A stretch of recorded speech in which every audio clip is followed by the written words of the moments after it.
What's going on, guys? Adam Snyder here, back with another video. This one, I want to talk about what nobody's telling you, okay? So I do a lot of videos, specifically Amazon FBA for beginner style videos, because I know there's a lot of stuff that beginners or people just coming into this business don't know or are not being told. So this video is specifically for beginners. If you are new or you've been doing it for a little while, but you still have some questions, let me answer those questions right now. If you have any other questions, put your questions down in the comment section below, and on my next video, I will address those exact questions. So let's jump into the video. So first off, there's a lot of things that people are not telling you. And I'm going to give you a few different tips and some advice on how to be successful long-term with Amazon FBA. But first off, let's talk about what nobody's telling you. So what most people are never going to tell you is, so you look online, you've probably seen it over on Instagram and Facebook, and people are like, yeah, I made $2,000 profit my very first month. And sometimes that does happen, but you need to understand that that is not always exact profit, okay? Sometimes it's unrealized. What I mean is Amazon will hold part of your money. And most people don't talk about this, and especially for someone like myself who's been doing it for years, they don't hold my money anymore. What I mean by this is, in the beginning, as a new seller, you have no metrics, you have no history, your credit card hasn't been, charged or paid out to or nothing, okay? They don't know how you are going to be as a seller. Maybe you sell all this great stuff, and when the customer gets it, everything's returned. So they're not going to pay you money, and then what happens if you just run and you take their money? What do you do then, right? That's why Amazon, for new sellers, will hold part of your money. They put it in a reserve account, okay? So it's pretty much just sitting there in reserve waiting to be paid out.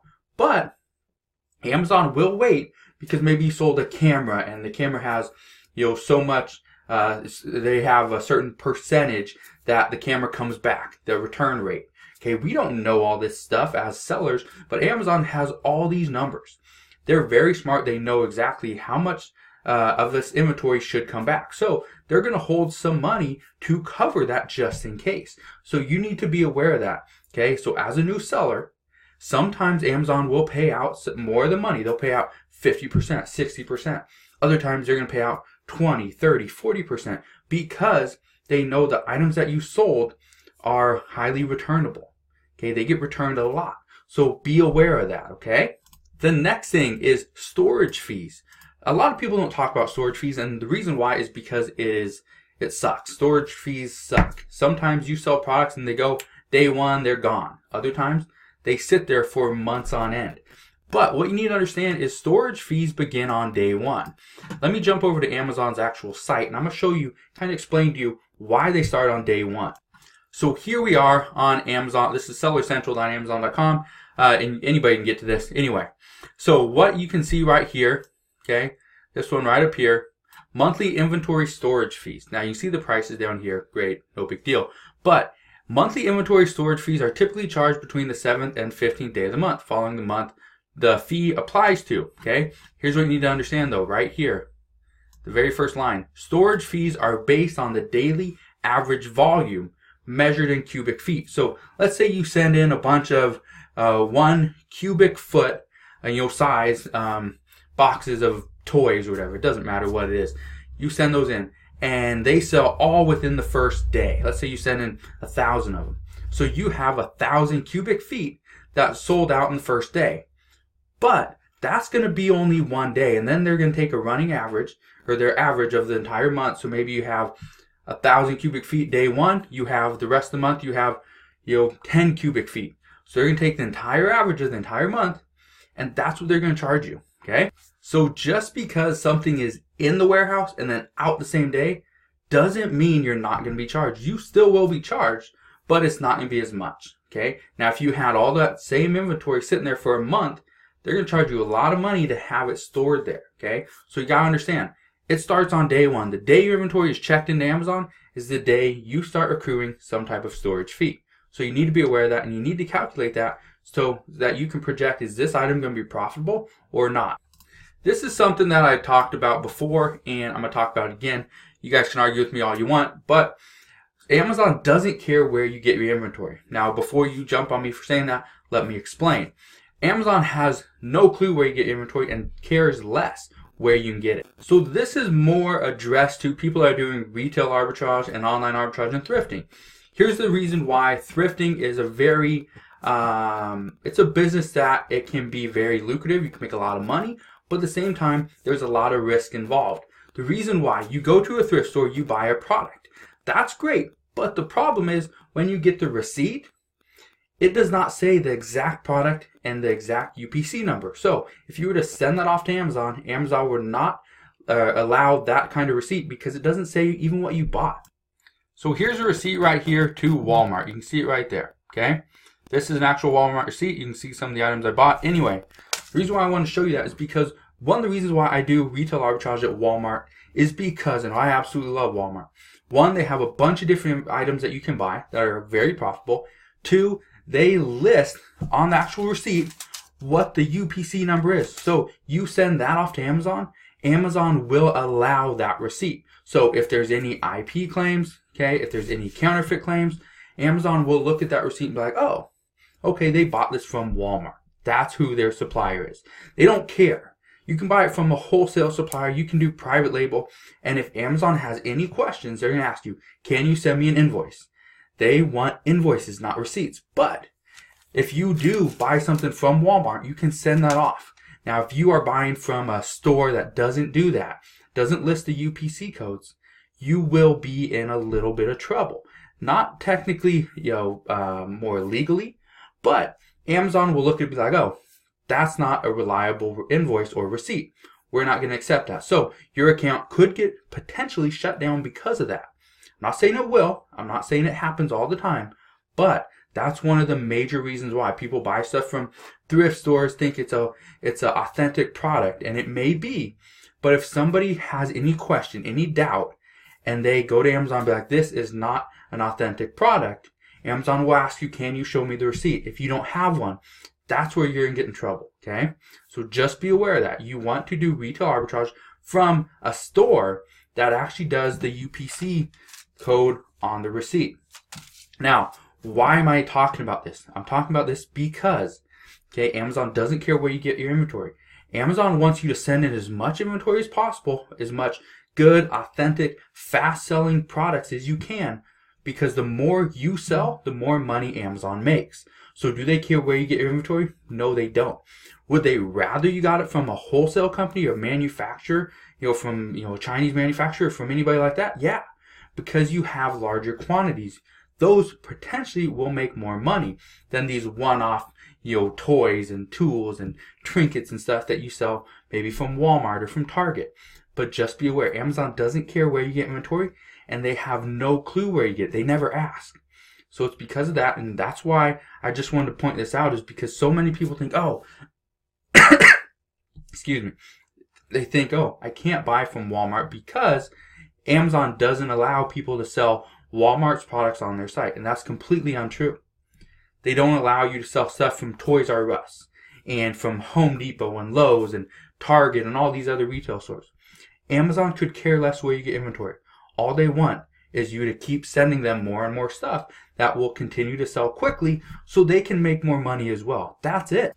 And the fourth thing, before we get into how to be successful long term, is Amazon Seller app, although it is very accurate, it's not the thing that's going to tell you your end profit.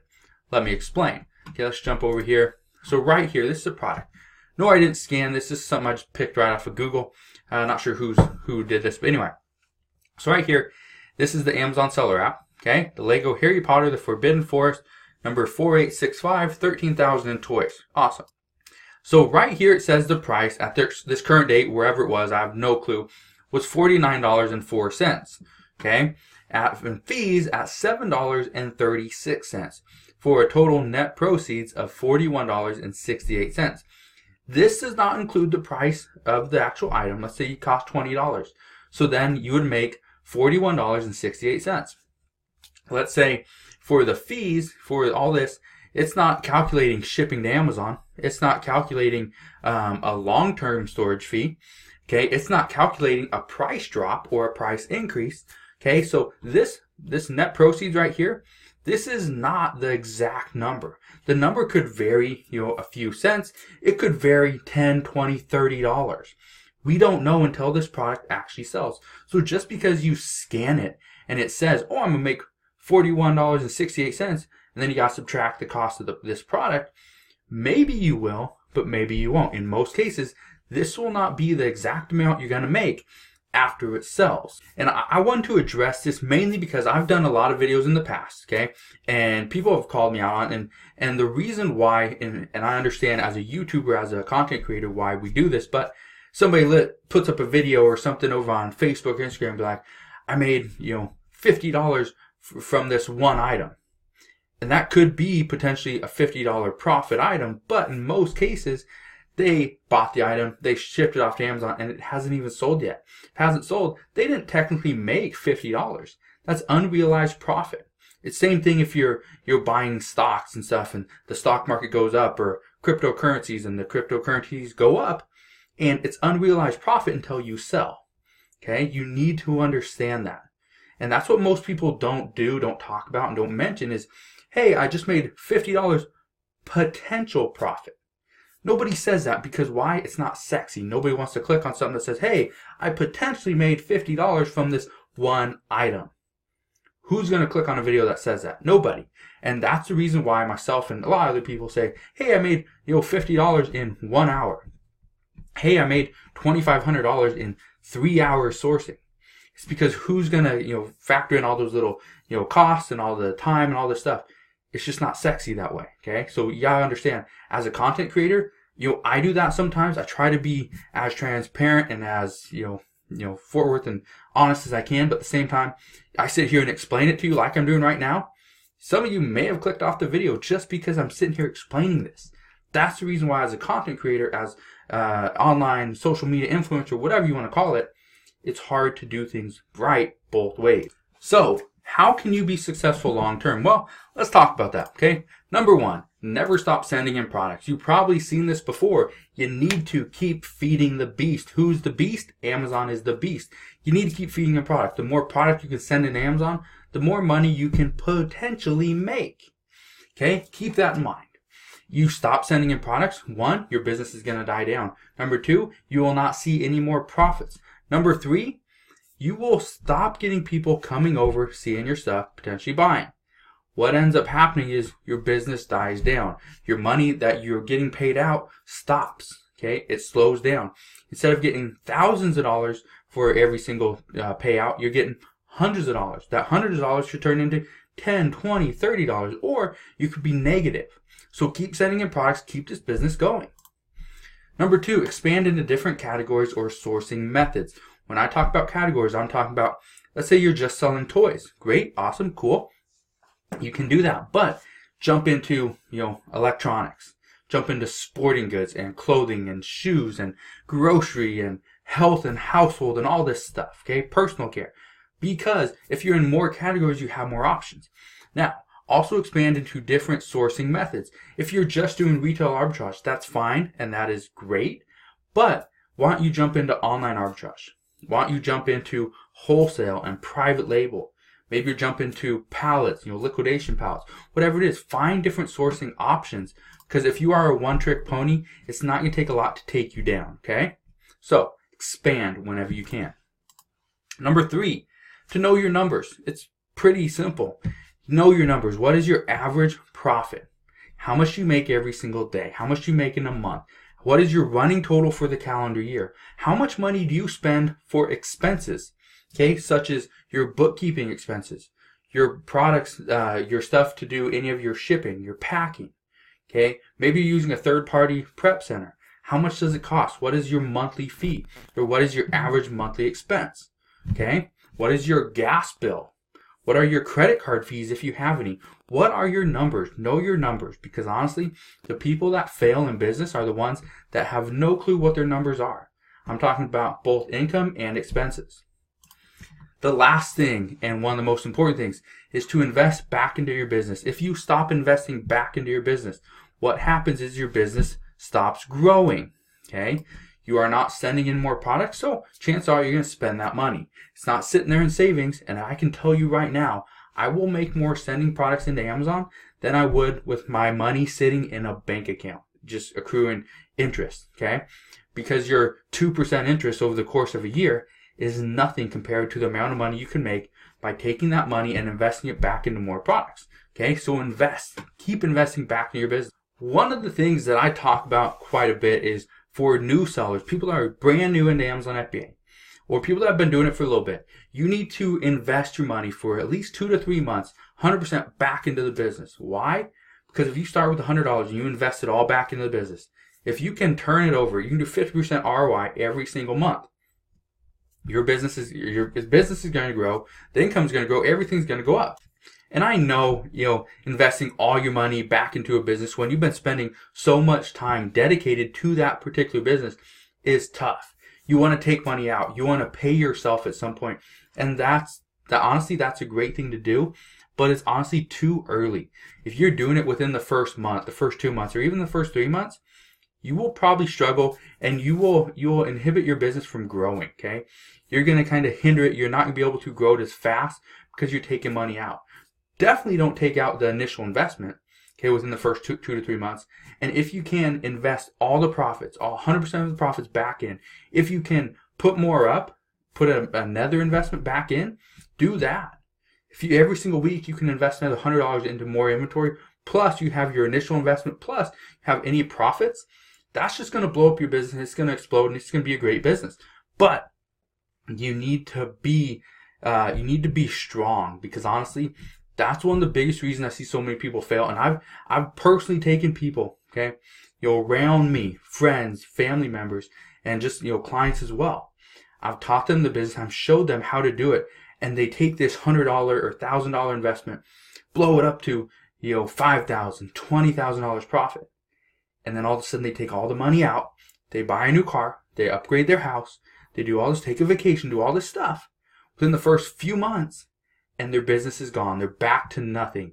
They're back to begging me, hey, can you show me this stuff again? I want to learn how to do this or that.